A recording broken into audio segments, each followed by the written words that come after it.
que Arjuna tem que dar exemplo como um general que ele é. E essas pessoas, elas acabam, mais do que só o que ela fala, o que ela diz para ser feito, é o que ela faz com os seus atos mesmo. Mais do que as palavras, a própria ação da pessoa se torna um exemplo. Então, a melhor forma de ensinar, a gente ouve isso constantemente, é através do exemplo. As palavras, elas são importantes, mas o exemplo é o melhor. E tem até um livro, outro dia nós estávamos estudando, que chama Sri Upadesamrita. Upadesamrita significa o néctar da instrução. Upadesha, instrução, Amrita, néctar da instrução. Escrito por Srila Rupa Goswami, um livro que tem mais ou menos uns 400 anos de idade. E esse livro, ele dizia que nós devemos observar as pessoas que são sábias para nós, que nos entregam conhecimentos, e nós devemos segui-las na medida que o exemplo delas é compreensível para nós através do que nós conseguimos entender das escrituras, das referências de autoridades que são praticadas não só por aquela pessoa a qual está nos falando aquela escritura, mas outras anteriores a ela que já encontraram o objetivo daquelas escrituras, o que estava escrito lá nos Vedas, por exemplo. Porque se a pessoa em algum momento fizer algum comportamento que para nós não é compreensível, a gente não deve seguir aquele comportamento. Porque seguir um comportamento que não é entendido, não é explicado em uma escritura, é imitação. E a gente não deve imitar. A gente deve saber a gente até pode imitar algo, mas no sentido de saber assim, eu estou imitando esse movimento que o meu professor me ensinou a fazer na academia, mas porque eu sei que esse movimento vai desenvolver um músculo importante no meu corpo. Eu sei o resultado daquilo. Não é algo assim, simplesmente imitar porque aquela pessoa é uma pessoa incrível e eu devo segui-la. A maioria das pessoas que não estudam as escrituras, não tem uma referência assim, elas seguem a liderança sem saber por que está imitando. Então, aqui Krishna está falando da grande massa. Elas vão seguir uma pessoa, mesmo que ela faça um comportamento que não seja adequado, um comportamento que não seja muito compreensível, mas elas vão seguir. A maioria das pessoas. Mas aí, para quem está estudando, a gente já fala, olha, estuda bastante, vai se empapando de conhecimento, e aí quando você vê um comportamento, até de uma pessoa que você confia, quem está te orientando, mas que você não entende, esse comportamento você não segue. Você só segue aquele comportamento que é corroborado pelas escrituras. Esse é o ideal. Então, esse comportamento que é corroborado pelas escrituras, ele é ideal, porque você tem a escritura que fala desse comportamento e tem uma pessoa que está ensinando na prática. Incrível, excelente. E às vezes você mesmo, se você não tiver ninguém por perto, você estuda, você vai aprendendo e o teu conhecimento se faz se comportar de uma maneira exemplar. Isso é bacana e devido às vezes à escassez de pessoas sábias por perto, pessoas que têm conhecimento das escrituras, isso vai ser inclusive necessário. E existe uma coisinha dentro de nós, chamada Paramatma, que a gente vai estudar, inclusive no Bhagavad Gita, mais para frente, que ele vai nos orientando, vai nos ajudando a nos comportar de uma forma exemplar, quando há escassez de pessoas exemplares por perto. Mas é muito importante a gente estar ligado na importância do nosso comportamento. Uma vez, eu trabalhava no Senai, e como professor, né, e eu organizei uma palestra lá para os alunos. E sabe quem deu a palestra? Meu mestre, Srila Bhakti Kavya Tulananda Maharaj. Ele foi lá dar uma palestra lá no Senai. Foi bem incrível isso, assim, né? Uma coisa meio rara assim no Senai, né? Ter uma pessoa mestre de Bhakti Yoga dando palestra no Senai. Mas eu aproveitei que eu estava dando aula lá, eu era coordenador do curso, então eu podia fazer alguns manejamentos lá, né? Aí trouxe esse meu mestre. E aí enchemos um auditório de adolescentes, né? Eles estavam fazendo o curso técnico lá. E aí a palestra era ser líder. O que é ser líder? E aí teve uma frase que me marcou muito, né? É igual eu estou falando aqui, às vezes vão ter frases que vão marcar muito vocês. Então eu queria que vocês repetissem ou falassem do que marcou muito vocês e fazer seus comentários aqui daqui a pouco, né? Então daí meu mestre ele falou assim, ó, quando você vai no bebedouro beber água, tem alguém que vê você e por ver você bebendo água, lembra que tem que beber água também e vai seguir seu exemplo e vai lá beber água. Essa pessoa está te tomando como líder. Então, em todos os momentos vai ter alguém te observando. E algumas pessoas vão tomar seu exemplo como positivo e vão se inspirar em você. E tem pessoas que são mais inteligentes, vão tomar seu exemplo como negativo e não vão seguir você. Quando as pessoas veem a gente se comportando com algo que não é legal para elas. Falam, não, isso não é legal para mim, estou aprendendo com essa pessoa, não vou fazer isso. Essas são pessoas muito inteligentes. Aprendem com exemplos negativos também. Então, ele falava que a gente, meu mestre nessa palestra, ele falava que o corpo humano, a existência humana, é um constante convite a ser cada vez melhor. E para isso a gente sempre vai buscar inspiração em pessoas que são melhores que nós. E, claro, se tem pessoas que não são melhores que nós, a gente vai buscar inspiração de coisas que a gente não deve fazer. Isso é uma pessoa muito inteligente, aprende em todos os lugares. E respeita as pessoas com quem ela está aprendendo. Por isso ela não desrespeita a pessoa com quem ela não aprende. Com quem ela aprende coisas negativas. Ela não desrespeita, porque ela tem aquela pessoa como alguém que está ensinando algo para ela também. Isso é uma humildade muito grande, uma pessoa que está nesse nível. É muito raro de encontrar também pessoas assim, mas é uma pessoa assim, é louvada nas escrituras. Então, é um importante papel de qualquer ser humano dar exemplo para os filhos, dar exemplo para o amigo, para a amiga, para o cliente, para o funcionário, para o patrão, para qualquer, até para um animal, até para um cachorro, a gente precisa dar exemplo. Então, o corpo humano ele é algo incrível em termos de relacionamentos. E parece que sempre a gente está recebendo um convite para ser uma melhor versão de nós mesmos. E Krishna fala um pouco disso nesse trecho, do exemplo. E aí depois ele fala também da questão de uma pessoa sábia não perturbar a mente das pessoas ignorantes. Porque às vezes uma pessoa sábia, ela sabe que tem certas coisas que não se deve fazer, ou se a pessoa fizer, ela vai se enredar muito, ela vai ficar presa em certos enredamentos, em certas situações. Então era melhor ela não se enredar. E recomendam caminhos de renúncia, de deixar aquelas atividades de lado. Mas essas recomendações, elas não servem para todo mundo. Especialmente porque o caminho da renúncia, ele só deve ser praticado por pessoas que conseguem renunciar saudavelmente. Né? Senão a gente tem que se meter nesses rolos. E está tudo bem, faz parte. E então, por isso, um sábio, geralmente uma pessoa que é muito inteligente, quem diz assim, né? Quem pensa muito não casa, né? Por exemplo, um exemplo, né, que a gente ouve falar aí, né? Quem pensa muito não casa, né? Por quê? Por que não casa? Mas não é só não casar, viu, galera? É não levar, assim, não fazer o ato que justifica o casamento, né? Que é o ato sexual, né? O ato sexual é o que dá origem ao casamento.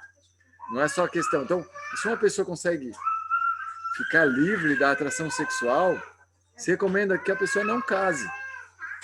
Aí algumas pessoas assim que às vezes estão estudando, né, e vêm de culturas que inclusive entusiasmam que as demais pessoas tenham apegos sexuais, tenham atividades sexuais, porque a pessoa que tiver melhor desempenho sexual é a pessoa mais especial do grupo que a gente frequenta e tal. Isso é uma outra cultura. A cultura védica, ela fala que o sexo é muito importante, o sexo é algo muito sagrado. Então, Por exemplo, os sábios que vêm da cultura védica, da cultura indiana, da cultura oriental, eles falam que a pessoa deve se abster de se jogar, por exemplo, na vida sexual, com ímpeto, com tudo, assim. A pessoa deve entrar ali com muito cuidado, devido à tamanha importância, à tamanha força que a atração sexual tem na vida de uma pessoa. Então, que uma pessoa aprenda a domar essa força e a entender todos os seus desenvolvimentos durante toda a vida, antes de entrar na atividade sexual, é algo fundamental. Então, é isso que os sábios falam. Mas eles dependendo do nível da pessoa com quem eles estão trabalhando e com quem eles estão conversando, eles vão recomendar atividades sexuais reguladas, atividades sexuais...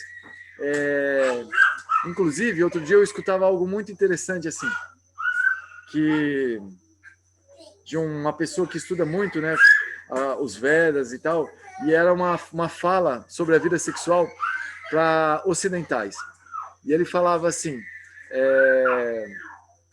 às vezes você vai encontrar pessoas que sentem o peso da vida sexual como algo que molda suas vidas, e molda suas vidas nem tanto para onde elas gostariam que fosse a vida.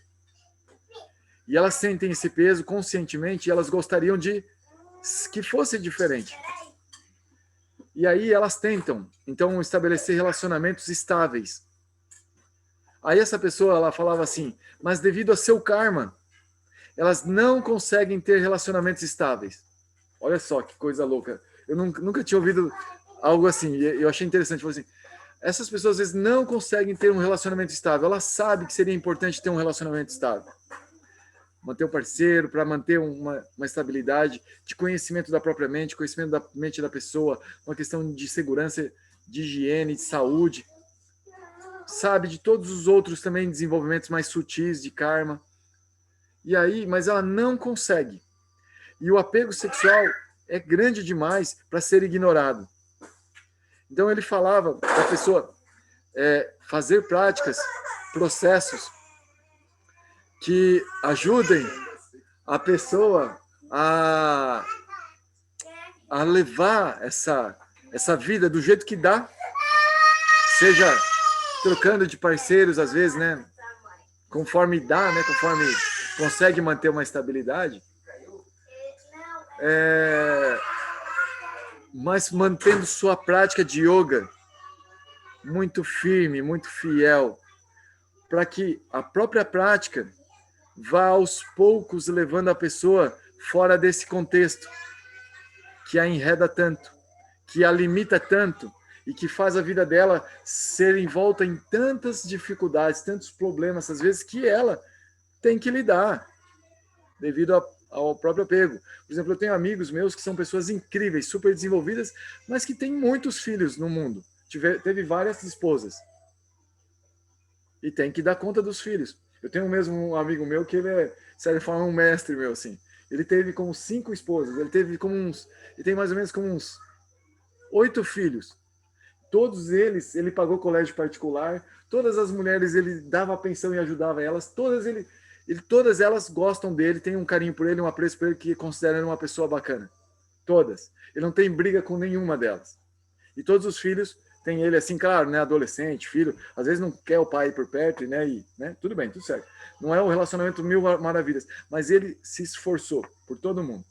E ele é um cara assim que, impressionante, ele gosta de trabalhar, agora ele tá menos, agora ele tá mais meditativo e tal. Mas o cara era uma máquina, dormia umas 4 horas por dia e trabalhava igual um condenado para sustentar seus hábitos, para sustentar suas famílias com responsabilidade.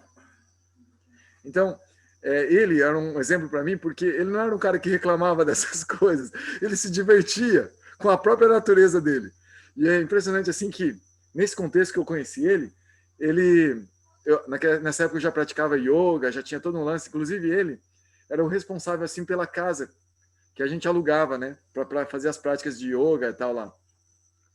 E depois o cara, hoje, ele está fazendo várias práticas de yoga, de meditação, várias. Ele está muito focado assim. E toda essa parte mais da libido e tal, né, já passou a idade também, diminuiu e ele está focado agora no seu desenvolvimento pessoal.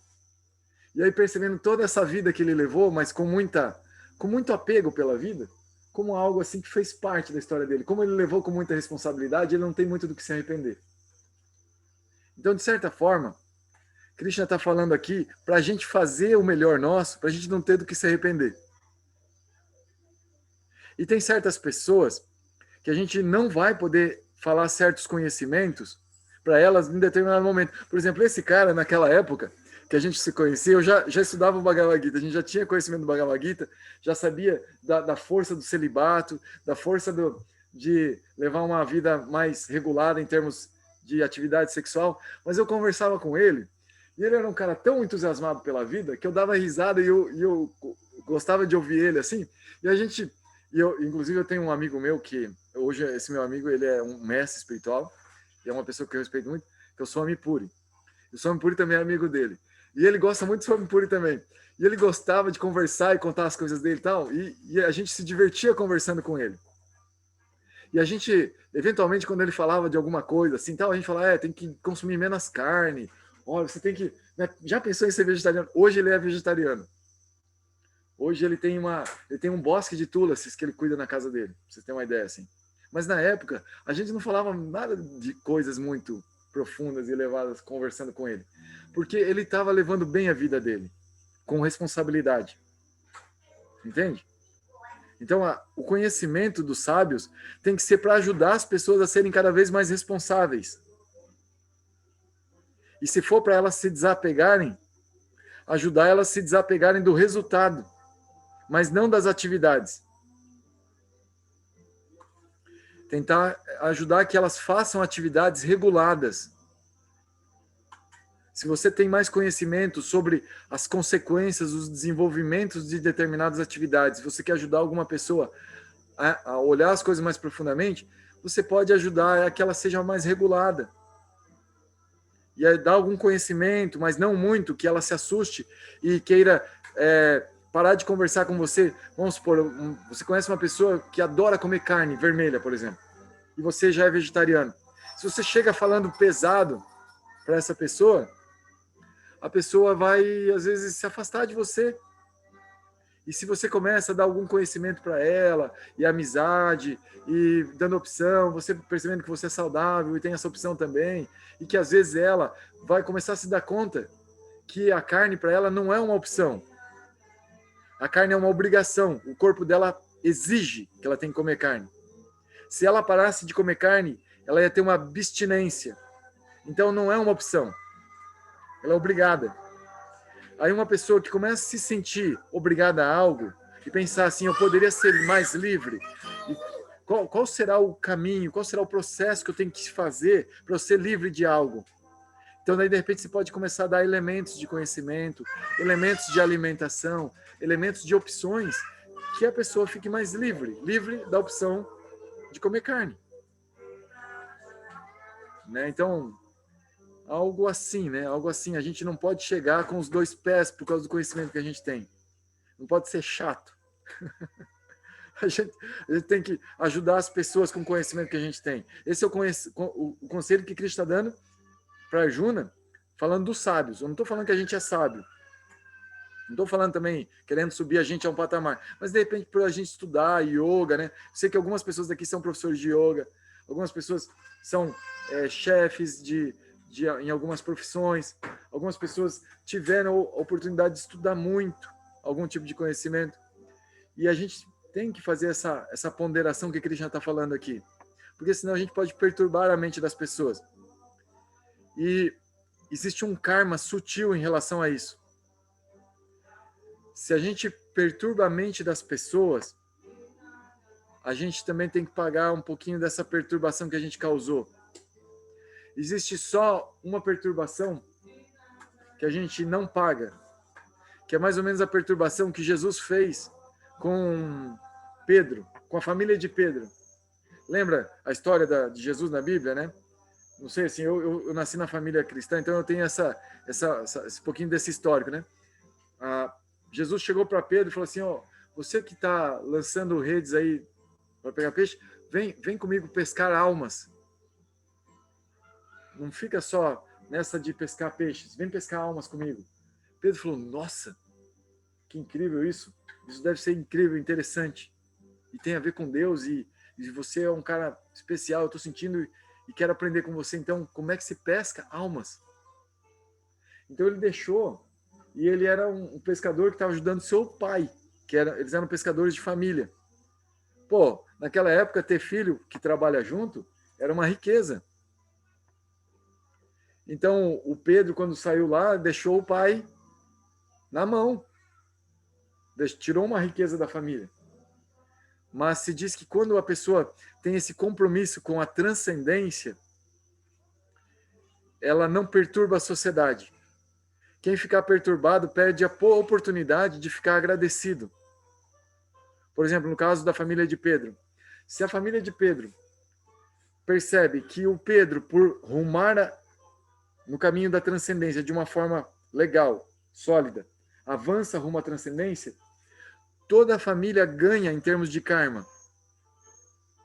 Porque todo karma, apesar deles não poderem às vezes praticar aquelas práticas que rumam à transcendência, por tabela eles ganham o benefício pelo filho, por alguém que pratica.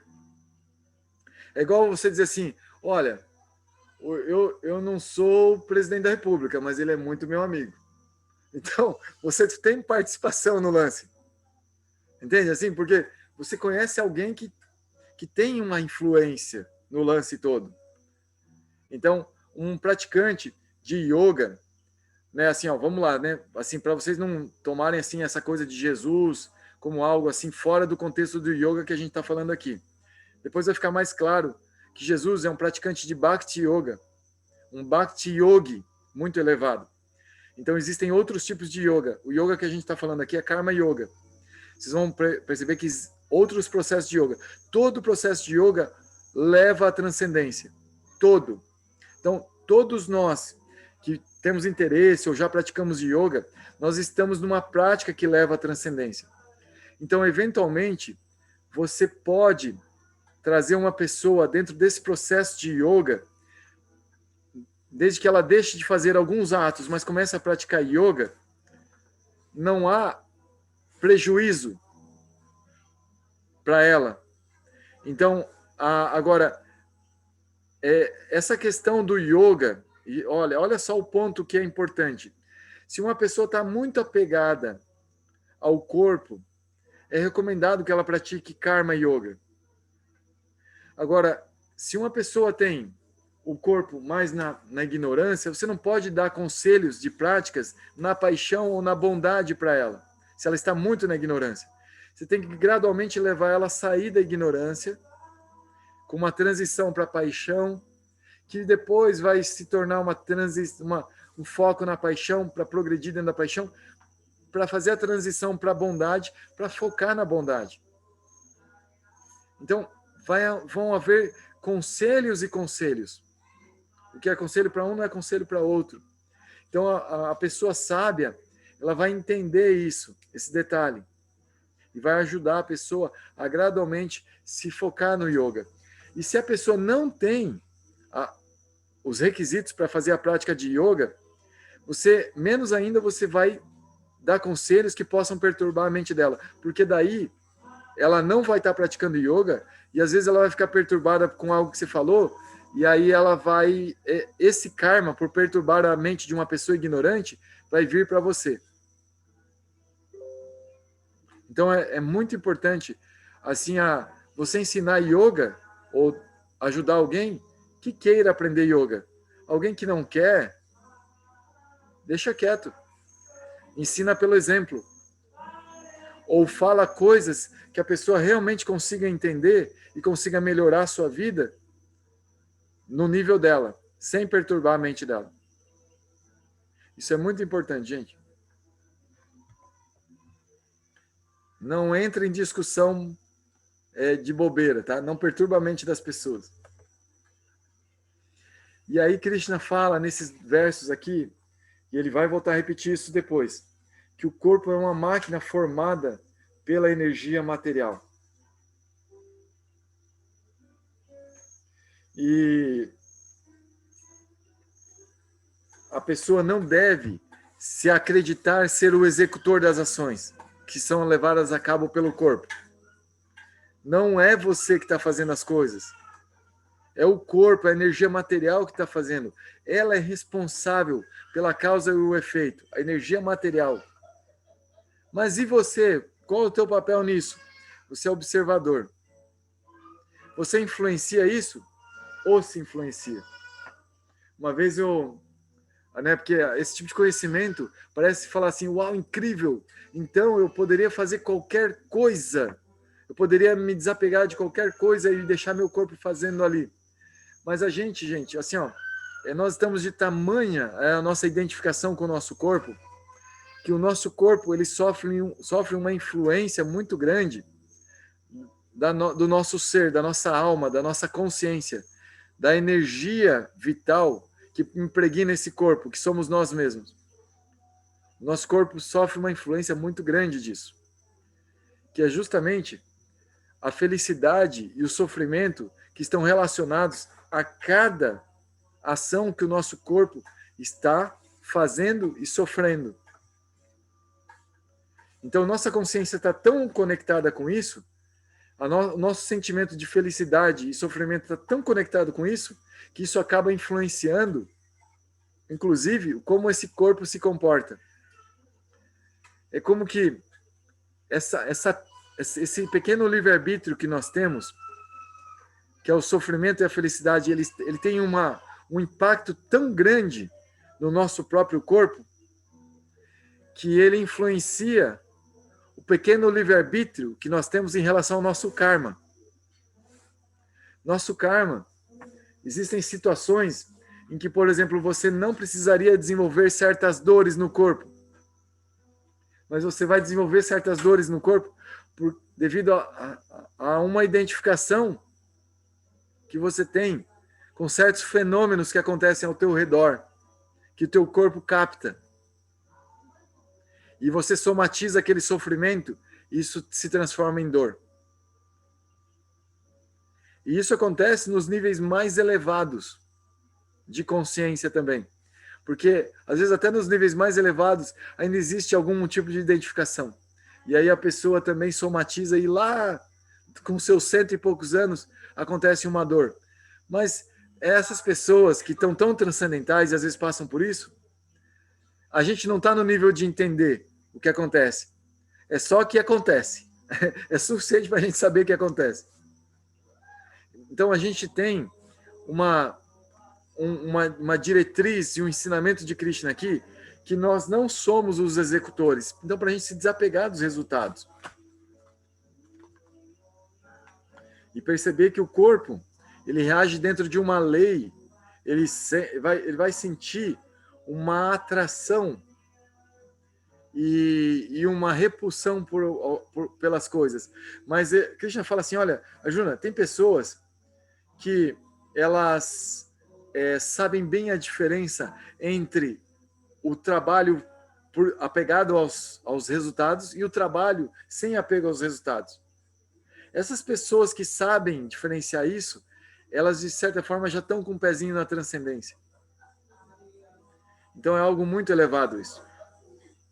Aqui é traduzido em algumas versões como trabalho devocional. Na versão em sânscrito chama Nishkama Karma Yoga. Trabalho sem apego aos resultados. Aí, ele fala assim, você tenta ensinar as pessoas a cumprir os deveres, mesmo que essa pessoa que está aprendendo, ela se apegue ao cumprimento dos deveres e aos resultados dos deveres. Ao cumprimento, tudo bem, não tem problema. Se apegar ao cumprimento dos deveres. Mas se apegar aos resultados.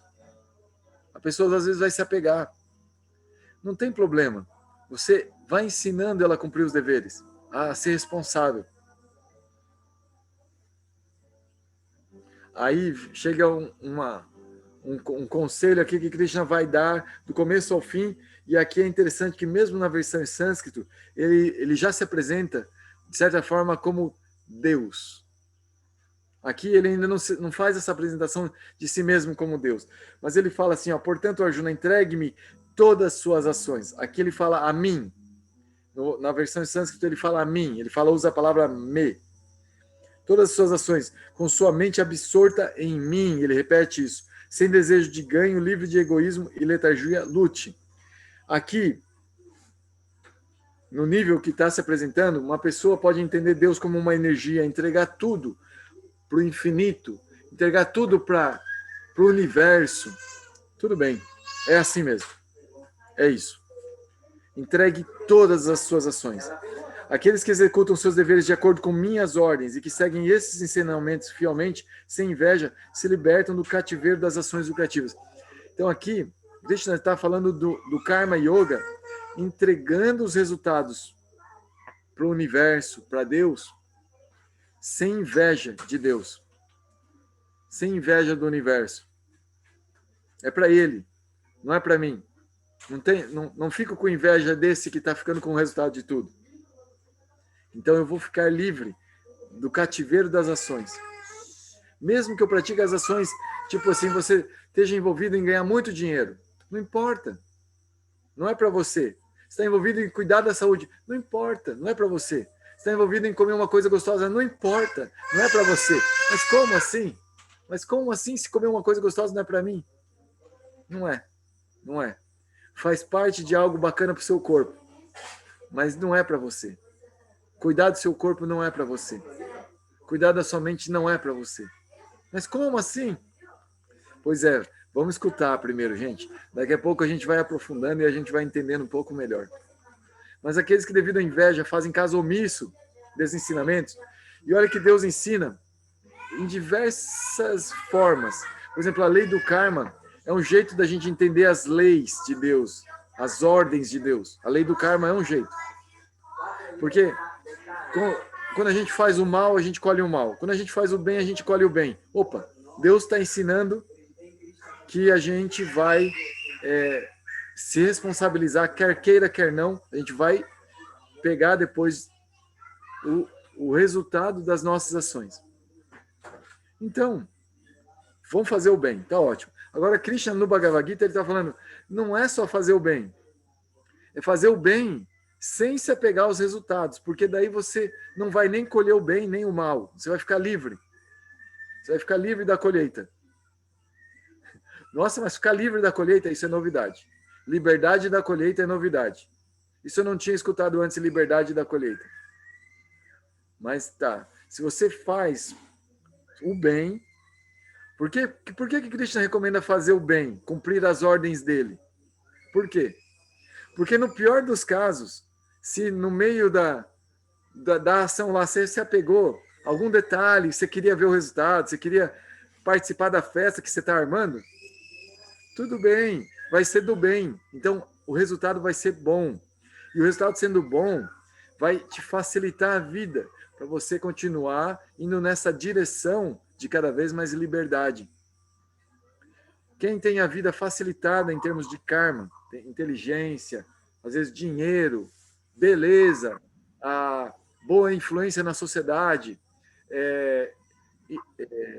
força física, saúde, tudo isso é bom karma. Isso ajuda a praticar yoga. Vai dizer que uma pessoa que está toda travada, dolorida, vai conseguir fazer asanas igual uma pessoa que está super saudável de saúde. Difícil. Tem que tratar primeiro dessas dores aí para depois pensar em fazer asana.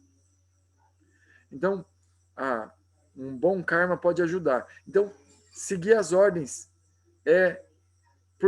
por menos que a gente estude as escrituras, a gente não saiba assim exatamente quais são essas ordens de Deus. Então, a lei do karma é uma baita de uma ordem que está aí a olhos claros. É só ficar olhando ação e reação, a gente já vai entender um pouquinho da lei de Deus. Só olhar, só observar a natureza. Os cientistas, os cientistas ateus, eles têm uma tendência a serem boas pessoas, porque eles observam ação e reação e percebem que se faz o bem, vai colher o bem ali na frente. Eles chamam hoje isso de pensamento sistêmico, né? Pensamento sistêmico. Eu tenho que pensar sistemicamente, tal, para pensar cada vez no sistema, o benefício para o sistema cada vez maior. Não pensar só no benefício de uma partícula e o prejuízo do sistema. O sistema vai falir e a partícula vai junto. Então os caras vão, né, na observação, vão entendendo as ordens, essa ordem que Krishna está falando aqui.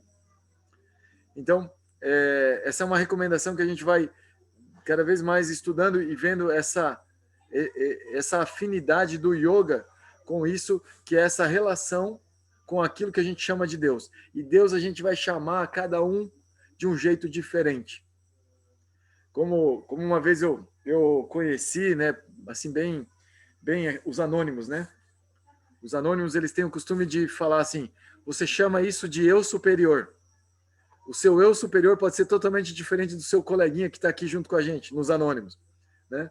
Pode ser a Virgem Maria, pode ser Jesus, pode ser Alá, pode ser Krishna, pode ser o Orixá, pode ser Javé, pode ser uma energia superior, chama do que você quiser. Mas aqui a questão aqui para facilitar, fala, entrega os resultados para esse eu superior. Vai facilitar muito tua prática de Karma Yoga.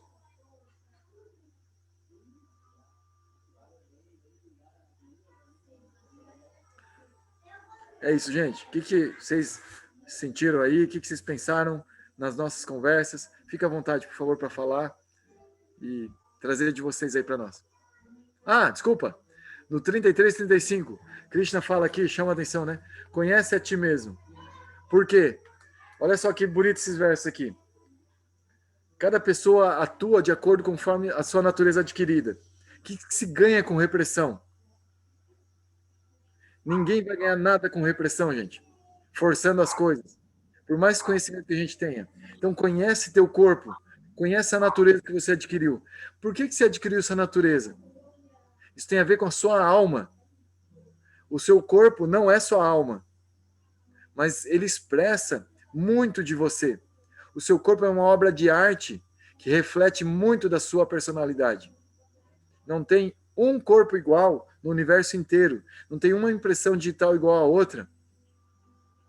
Então ele reflete muito de você, do que você é lá dentro, na sua alma.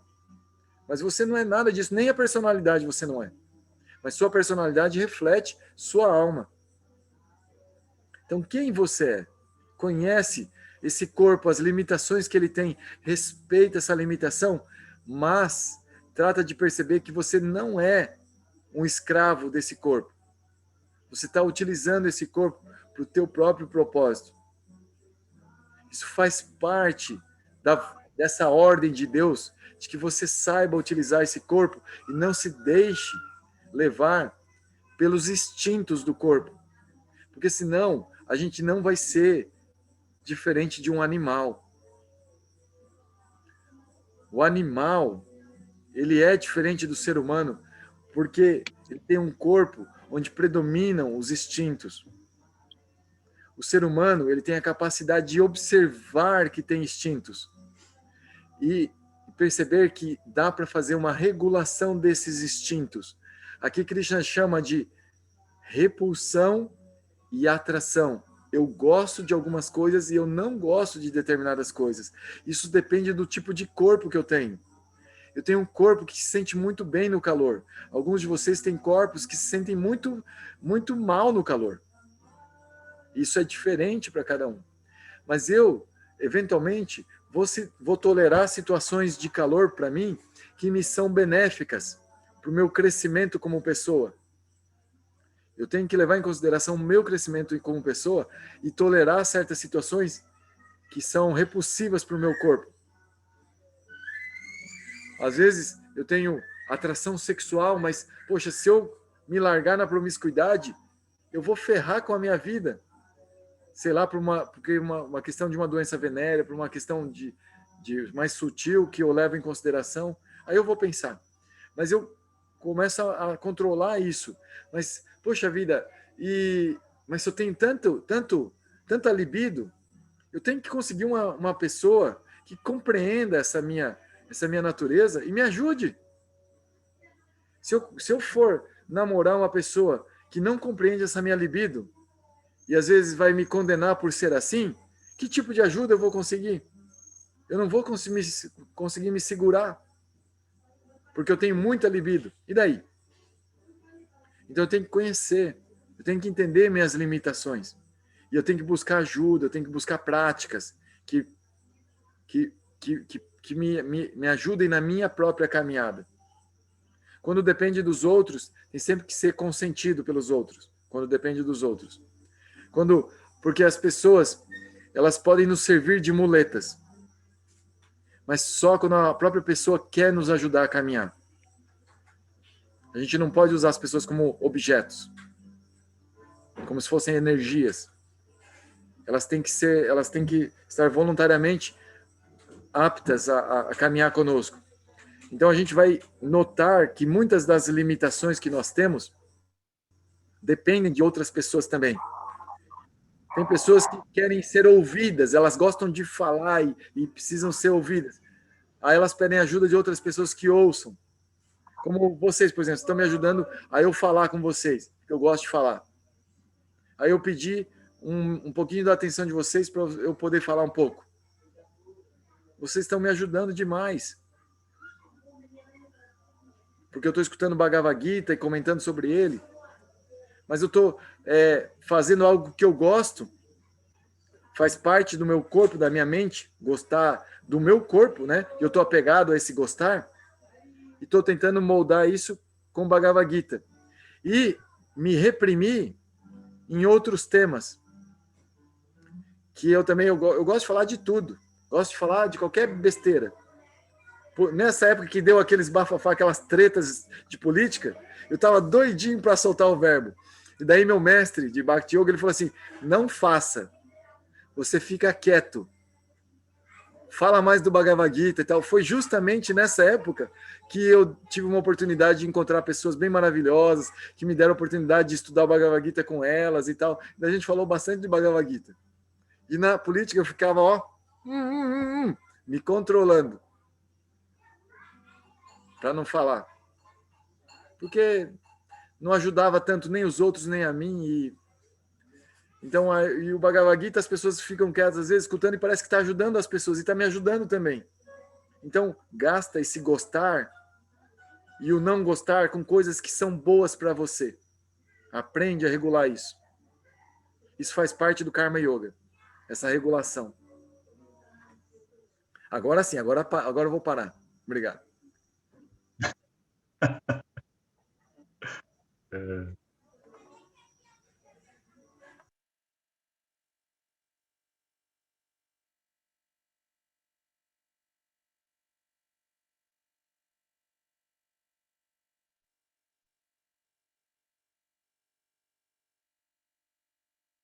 Com um amigo aqui que ele conhece muito o Bhagavad Gita, mas ele não gosta de falar. Eu vou pedir para ele superar a repulsão a falar, para ele falar um pouquinho do Bhagavad Gita, desse trecho que a gente falou aqui, para falar com vocês. É o meu amigo chama Rupa, ele é muito amigo do Maharaj Puri, ele vive com o Maharaj Puri faz vários anos e teve na Índia bastante tempo. Ele tem como uns 3 ou 4 mestres espirituais assim que ele considera bastante, então ele conta bastante com apoio, conversa com esse. Então é um cara que sempre está conversando com vários mestres e isso é bem bem especial e bem raro. Então eu queria que ele falasse um pouquinho aqui conosco também, tá? Pedi para ele falar aí. Jai Hare Krishna. Boa noite. Prazer. Boa noite, Prabhu. Estar aqui com vocês. Boa noite. Acho que vocês têm um professor muito incrível aqui que está tentando dar o melhor dele para vocês. Acho que o mais bonito que a gente tem para compartilhar é aquilo que nos faz feliz. E acho que o amor por aquilo que é transcendental é o que faz mais feliz a qualquer um de nós. Então a gente muito muito abençoado quando tem alguém abrindo seu coração para nós de uma forma assim interessada, e acho que o que ele está fazendo, esse tempo inteiro está escutando a aula, sentado aqui no chão do lado dele. E acho lindo e dou parabéns para todos vocês que um dia como hoje, domingo, que poderiam estar fazendo tanta coisa, estão dedicados a estudar o amor, estudar a transcendência, e para mim, isso são pessoas muito especiais. Então, parabéns a todos vocês. Acho que vocês estão fazendo uma decisão super certa.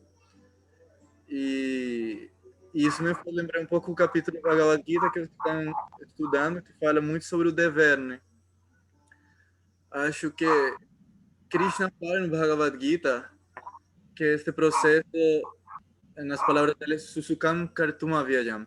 Esse processo se pratica com muita felicidade, uma felicidade que é transcendental. E a gente tem que ver qual é o nosso principal dever. Nosso principal dever é com nós mesmos. Procurar nossa felicidade, porque nós vemos que todas as pessoas aqui fazem muitas atividades, trabalham, têm família, estudam, mas tudo isso no final que ele tem é o desejo de ser feliz, é ter um bem-estar que nos faça melhor. É o benefício último que todos queremos ser felizes. E esse é o maior dever que nós temos com nós mesmos. Mas não sabemos que neste mundo todas essas coisas têm um começo e um fim. E isso nos traz muita ansiedade, porque todos nós queremos ser felizes eternamente. Se eu pergunto, você quer ser feliz por quanto tempo? Um dia, 2 dias, um mês? Não, todos queremos ser felizes pelo resto das nossas vidas. Mas nada neste mundo é eterno. E isso nos traz ansiedade. O medo de perder algo que nos faz feliz uma vez que a gente obteve isso é muito grande. Isso causa ansiedade. Então, o convite do Bhagavad Gita, igual que o Srimad Bhagavatam e as escrituras da Índia, é, olha, procure sua felicidade no eterno. Você tem uma natureza, sua natureza é ser eternamente feliz. E isso vai ser em relação ao eterno, em relação à alma, em relação à transcendência. E esse é o maior dever que nós temos, com nós mesmos. Nós podemos ter deveres com nossa família, com nosso país, com nossa profissão, com nosso chefe, com nossa faculdade, mas tudo isso é simplesmente uma ramificação de nossa verdadeira busca por felicidade eterna. E meus mestres espirituais sempre falam isso, olha, se você está aqui tentando procurar espiritualidade porque você quer verdadeiramente feliz, transcendentalmente feliz, isso que você quer ser. E vocês que estão aproveitando este domingo para dedicar o tempo à espiritualidade, quero que saibam que o Bhagavad Gita finalmente vai falar disso, de procura sua felicidade através do eterno, através do amor, através de ver a Deus em todas as coisas.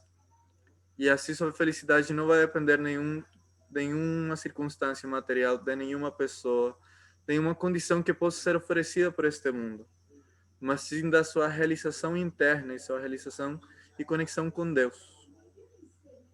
E bom, se eu pudesse compartilhar só um pouquinho, que o que eu vou fazer é isso. Gente, procurem sua felicidade, seu amor e olhem para dentro. Os sentidos estão feitos para olhar para fora, mas o convite das escrituras védicas, olhem para dentro. Tato Brahman Jignasa. Jignasa significa é o momento em inquirir acerca de Brahman, acerca da alma, acerca da felicidade transcendental. E esse é o convite das escrituras sagradas da Índia.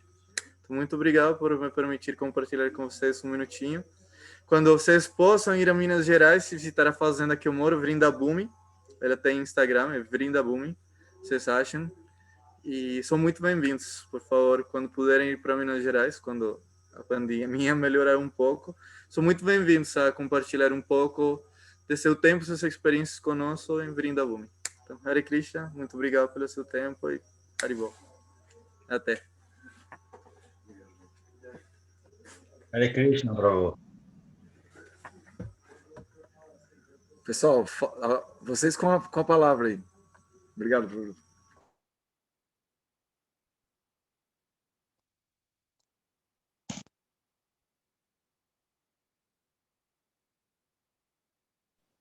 Queria agradecer essa oportunidade, Cora, de te ouvir, de ouvir essas palavras finais, agradecer a ele por esse presente aqui de buscar essa felicidade. Ops, fechou aqui. Isso é profundo, de buscar a felicidade no eterno, né? Esse presente aí, isso é profundo demais. E eu acho que eu vou anotar isso como um mantra aqui na frente da minha cama. Para lembrar antes de dormir e agradecer ao acordar, assim.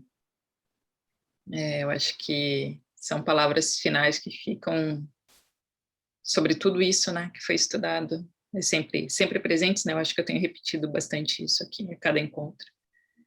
O olhar para dentro, essa questão toda de Deus estar em tudo, né, mas quando, mesmo acreditando, né, de que a vida é só um ciclo, uma das vidas é dois ciclos, né,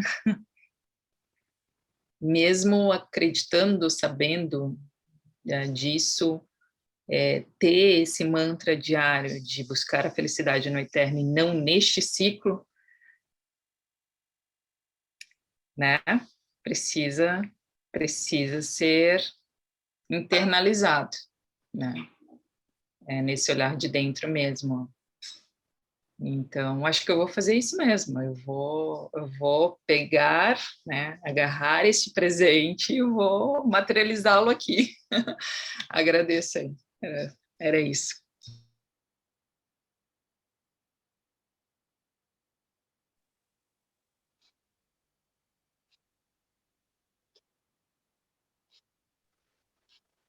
Vamos lá. Boa noite a todos. Eu gostaria de falar um pouquinho também aqui e agradecer também, né, a todas as palavras desse irmão. E queria dar, assim, também os parabéns para uma amiga muito querida, a Neida, que está de aniversário hoje e está aqui assistindo, né? Ela que me indicou o curso e aliás, ela faz várias ótimas indicações, assim, para mim, ao longo da nossa caminhada. Eu queria dar, assim, meus parabéns e desejar uma linda vida para a Neida. E mesmo no dia do aniversário dela, ela não faltou aula. Tá de parabéns. Beijão, Neida. Viva Neida! Viva! Viva! Parabéns, Neida! Muito obrigada, muito obrigada. Muito Saúde. obrigada. Eu achei Muito que a Neida obrigada. não vinha. Pois então, e assim, hoje foi um dia muito feliz, começou de manhã na primeira aula, e assim, teve uma surpresa muito bacana, que a minha prima, junto com a minha filha, elas fizeram um vídeo de todas as minhas amigas, falando desde o tempo de infância, das amigas que brincavam comigo na rua, na calçada, das amigas de trabalho, de várias amigas. E a minha filha terminou falando umas palavras lindas, e olha o que ela falou. Ela falou que a mãe sempre fala, dá o seu melhor sem se apegar aos resultados. A lição do Bhagavad Gita. Olha o Bhagavad Gita, 3 anos, está surtindo efeito aqui em casa. Então, muita gratidão mesmo, muita gratidão, assim. E mais essas palavras de hoje aí, buscar a felicidade no eterno, muito lindo. Então, assim, eu sou muito grata mesmo. Muito grata a tudo. Muito grata.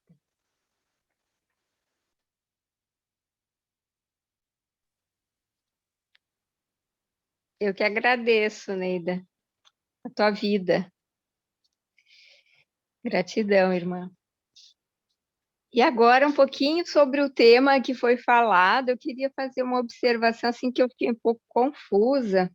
Eu fiz uma anotação, não sei se está certa essa anotação, Gora, sobre os líderes, né, seguir os bons exemplos, né, que quando a gente vai beber água e alguém se lembra